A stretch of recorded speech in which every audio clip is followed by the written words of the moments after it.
$index is a way for you to show which iteration of a loop you're in. So we'll set up an ng repeat, kind of hack together a phrase like say item in some words split,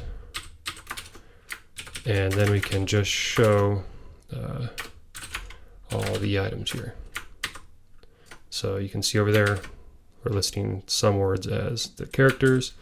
And then to show that $index, we simply just say $index, and I'll put a period there just for organization's sake. And you can see we loop through all the items, show the number, and then the item next to it. If you want to be 1 based instead of 0 based, we can just add 1. That's easy enough. The next thing is, let's add a class here. So we're going to be clicking on this.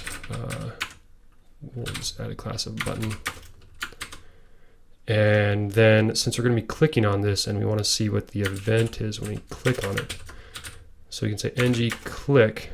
It's the $event which allows us to access this. So we'll say ev equals $event, and then we can display the ev, we'll just say page X. So when I click on it, it'll show us the X value of that wherever I click the mouse there. Or if I want to, I can get any of the properties like the target, page X, page Y, all that stuff off of that event. Or if I want to log it out to the console without setting up a controller, one way you can do that is by using $log. So if I say app run and then pass in a function, and we pass in the root scope and $log, and we can just say root scope log is log, then we'll have access to that log anywhere inside of our HTML, and we can just say we'll say log debug $event, and then if we open up the log here and click, you can see I get the mouse event, and I can inspect anything that's in there. Or you can also, instead of saying $log, you can just assign any function off a controller that you expose through the controller. So lastly, you're probably wondering, well, how do I turn off the debugging for the logger? You just use the config, you say log provider, and then log provider debug enabled false.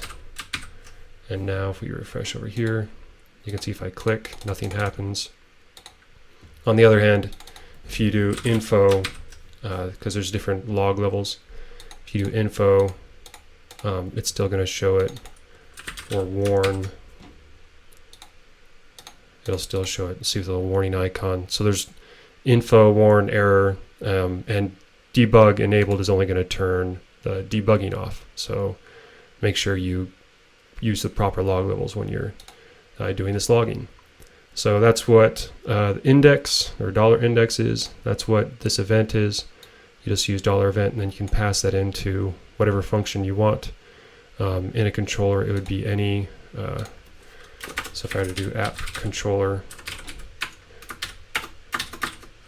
foo scope and say my func, you could just say ev, and it would pass in the event into there. If you would pass in the my func event, that's what that would look like if you were to do it that way. And then the logging is simply, I just attach it to the root scope. You usually don't use the root scope for anything really, but logging is a fairly global feature. So I would attach it to the root scope and then use debug if it's something you want to be able to turn off, or use the different error levels for the different warnings and errors and such. There you go.